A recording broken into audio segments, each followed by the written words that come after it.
We'll start comparative income statement of XYZ Limited for the year 2012 and 2013. So for preparing this comparative income statement, the pro forma of income statement is very important. So income statement is nothing but just like a profit and loss account, but this particular income statement will be having its own pro forma. So first we'll see the pro forma.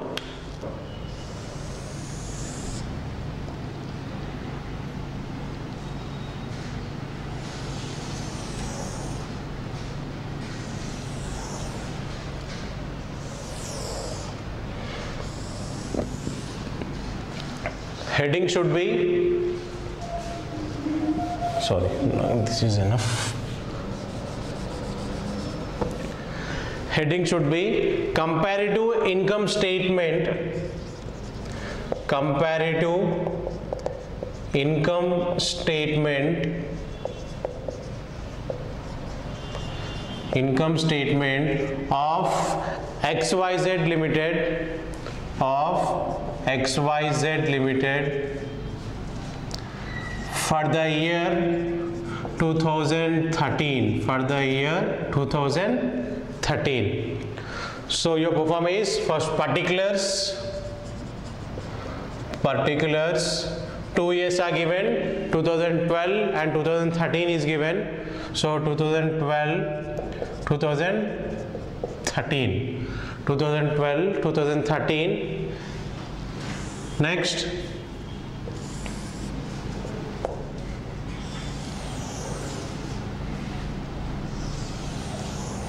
this is absolute change.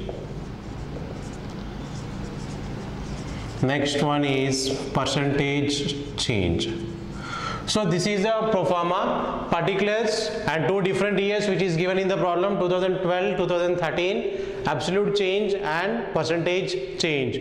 So whenever you are preparing the income statement, it starts with sales. It starts with sales.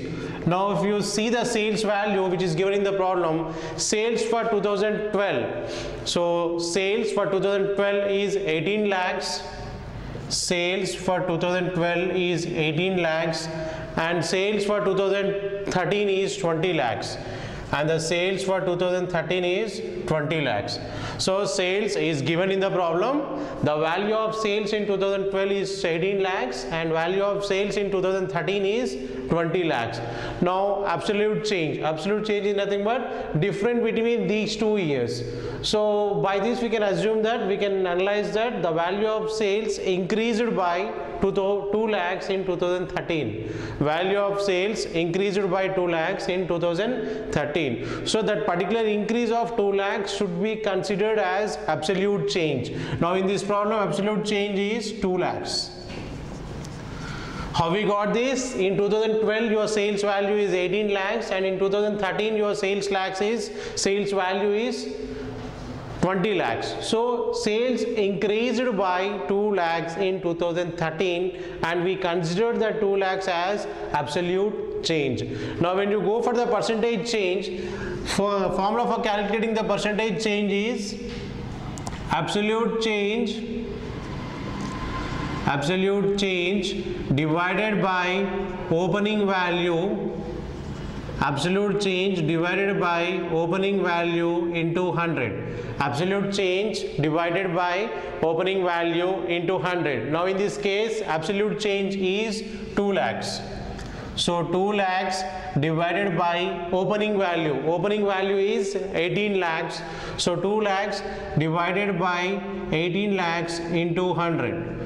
2 lakhs divided by 18 lakhs into 100, you will be getting a percentage of 11.11. You will be getting a percentage of 11.11 percentage. So next step is very important. After sales, we completed the sales. After sales, we need to deduct less. We need to deduct cost of goods sold. We need to deduct cost of goods sold. After sales, we need to deduct cost of goods sold. But cost of goods sold is not given in the question. Cost of goods sold is not given in the question. So for this we will be applying a formula, that is opening stock plus purchases plus direct expenses minus closing stock. So in income statement generally we will be deducting cost of goods sold from the sales, but cost of goods sold is not given in the question. So for that we will be applying the formula. So the formula for cost of goods sold is opening stock plus purchases plus direct expenses minus closing stock. Now in this opening stock value is 2 lakhs. So we will be doing separately for this 2012 and 2013. So opening stock value for 2012, we will be doing the opening stock value of 2012. So opening stock value is 2 lakhs plus purchases. The value of purchase is 4 lakhs. Plus direct expenses 4 lakhs 50,000. Direct expenses 4 lakhs 50,000 minus closing stock, that is 1 lakh 50,000. Minus closing stock, that is 1 lakh 50,000. So the formula for cost of goods sold is opening stock plus purchases plus direct expenses minus closing stock. Then you will be getting 2 lakhs plus 4 lakhs, 6 lakhs. 6 lakhs plus 4 lakh 50,000, 10 lakh 50,000. 10 lakh 50,000 minus 1 lakh 50,000, you will be getting a cost of goods sold of 9 lakhs. Cost of goods sold value is 9 lakhs for 2012. And if you go for the 2013, opening stock value is 3 lakhs.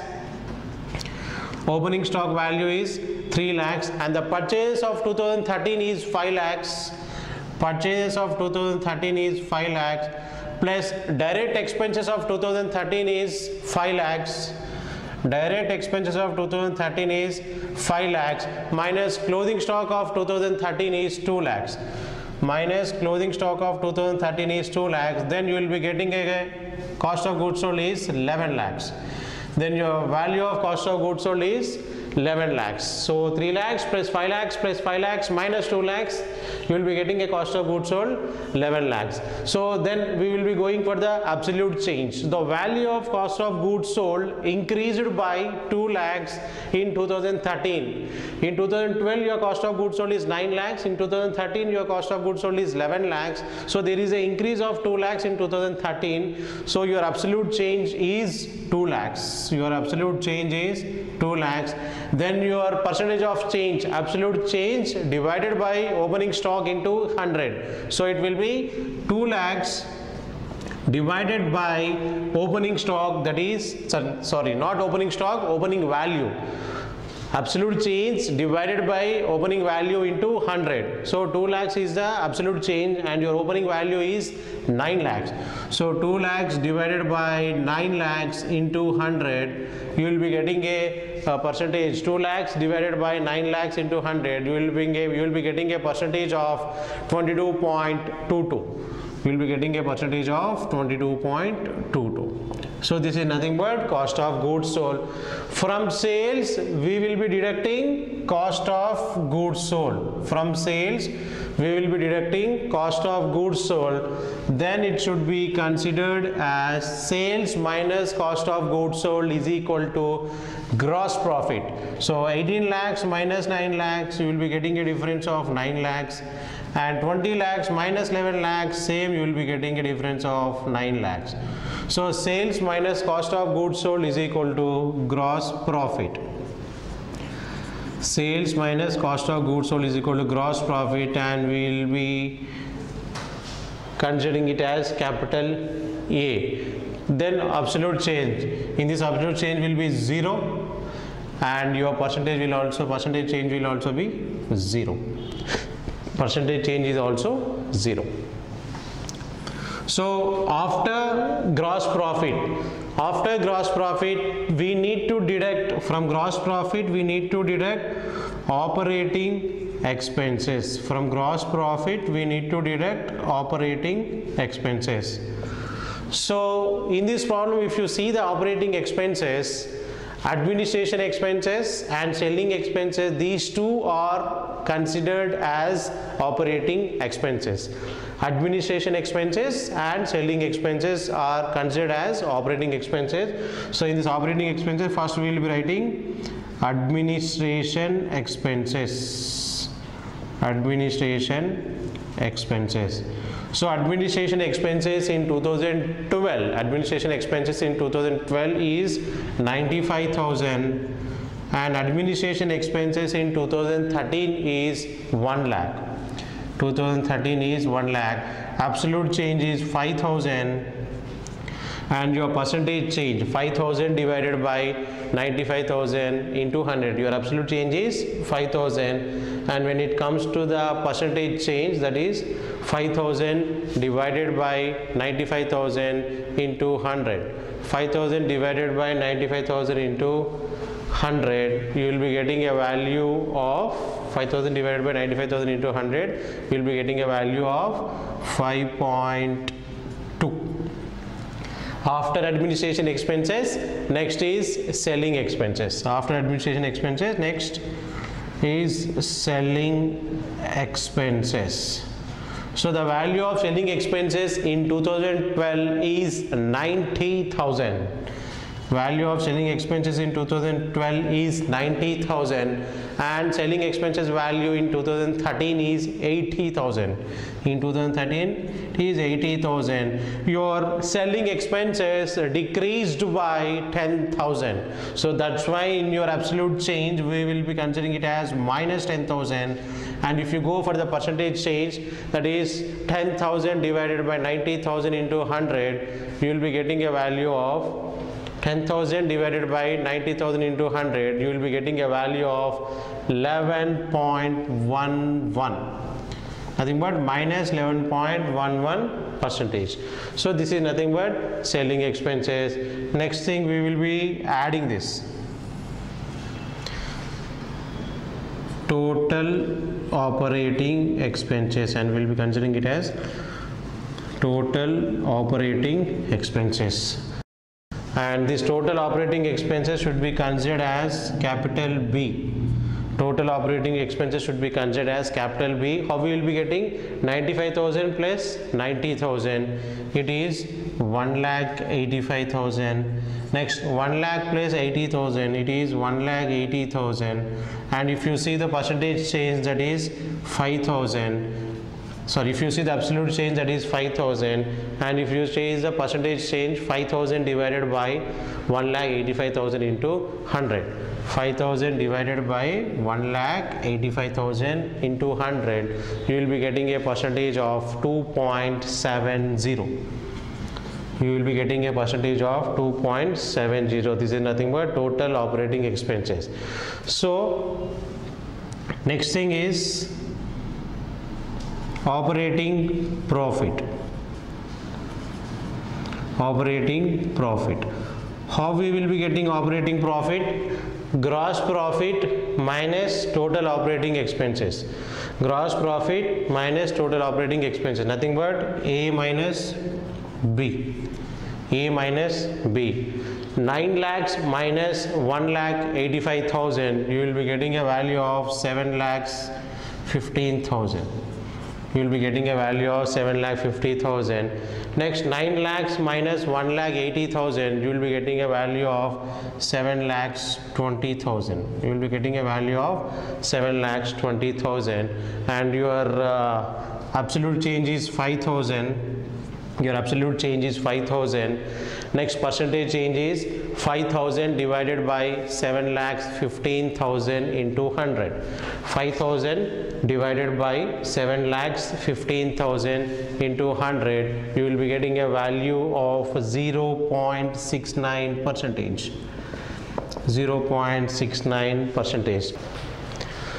For this operating profit, from this operating profit, we will be deducting non-operating expenses. From this operating profit, we will be deducting non-operating expenses.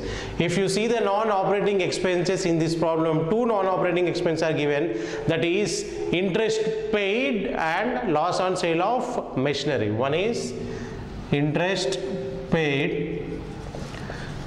The value of interest paid in 2012 is 10,000 and the value of interest paid in 2013 is 15,000. So absolute change is 5,000 and your percentage change is 50%. So interest paid in 2012 is 10,000, 2013 is 15,000, absolute change 5,000, percentage change 50%. Next, non-operating expenses given in the question is loss on sale of machinery.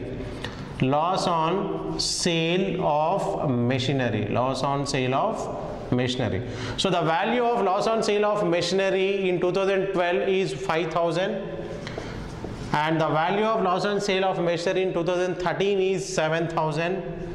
So there is a increase of 2,000. There is an increase of 2,000 and your percentage change is 2,000 divided by 5,000 into 100. 2,000 divided by 5,000 into 100. You will be getting a value of 40%. 2,000 divided by 5,000 into 100. Your percentage change is 40%. Next, we need to add this. And this is known as total non-operating expenses. Total non-operating expenses, and this total non-operating expenses should be considered as capital C. Total non-operating expenses should be considered as capital C. So in this thing, total non-operating expenses 10,000 plus 5,000, it will be 15,000. And 2013 it is 22,000, difference will be 7,000 and your percentage change will be 7,000 divided by 15,000 into 100. 7,000 divided by 15,000 into 100, you will be getting a percentage of 46.7%. 46.7%. And we will be adding, after this we will be adding non-operating income. Non-operating income. Now in this problem only one non-operating income is given, that is two non-operating incomes are given, that is interest and dividend. We will be taking it as non-operating income. One is interest and dividend. Interest and dividend. So the value of interest and dividend in 2012 is 10,000 and the value of interest and dividend in 2013 is 20,000. The percentage, the absolute change is 10,000 and the percentage change is 100%. And the percentage change is 100. Next one is profit on sale of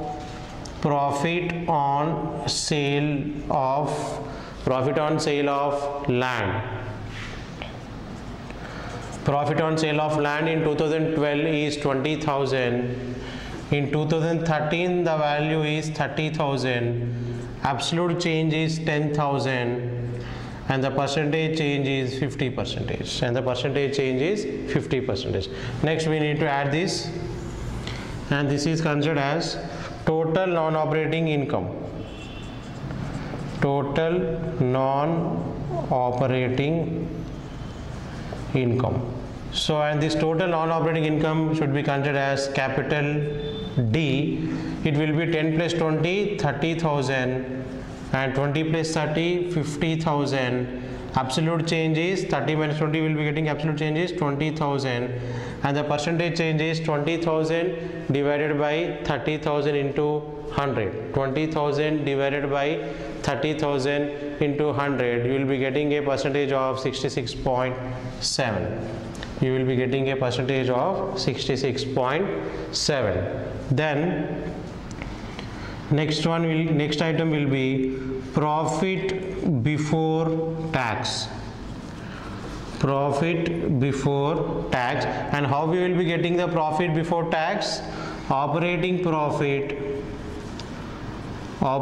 profit minus non-operating income, non-operating expenses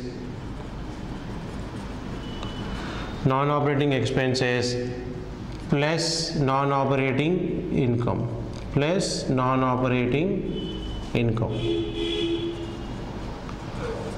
So profit before tax is equal to operating profit minus non-operating expenses plus non-operating income.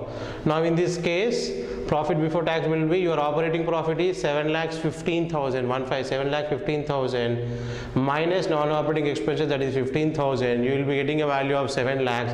For 7 lakhs you will be adding 30,000. You will be getting a profit before tax of 7 lakhs 30,000. Profit before tax is 7 lakhs 30,000. And if you go for the 2013, your operating profit is 7 lakhs 20,000. From this you will be deducting total operating expenses 22,000. Then you will be getting a value of 6 lakhs 98,000. 6 lakhs 98,000 plus 50,000. You will be getting a value of 7 lakhs 48,000. 7 lakhs 48,000. Then your absolute change is 18,000. Absolute change is 18,000, and the percentage change is 18,000 divided by 7 lakhs 30,000 into 100. 18,000 divided by 7 lakhs 38,000 into 100. You will be getting a percentage of 24.6. You will be getting a percentage of 24.6. Finally, we will be deducting tax from this. So from profit before tax, we will be deducting tax amount. So tax amount in 2012 is 30,000, and the tax amount in 2013 is 40,000. So the difference value is 10,000, and if you see the percentage change, that is 33.33%. So this is the tax. So from profit before tax, we will be deducting the tax amount. So from profit before tax, we will be deducting the tax amount. Then we will be getting 7 lakhs 30,000 minus 30,000. Value will be 7 lakhs. 7 lakhs 48,000 minus minus 40,000. Difference will be 7 lakhs 8,000. So the difference between these two amounts is 8,000. And the absolute change will be 8,000 divided by 7 lakhs into 100. Absolute change will be 8,000 divided by 7 lakhs into 100. You will be getting a percentage percentage of 1.14%, and this is considered as profit after tax. This is considered as profit after tax. So this is the income statement of XYZ Limited company for the year 2013. Comparative income statement.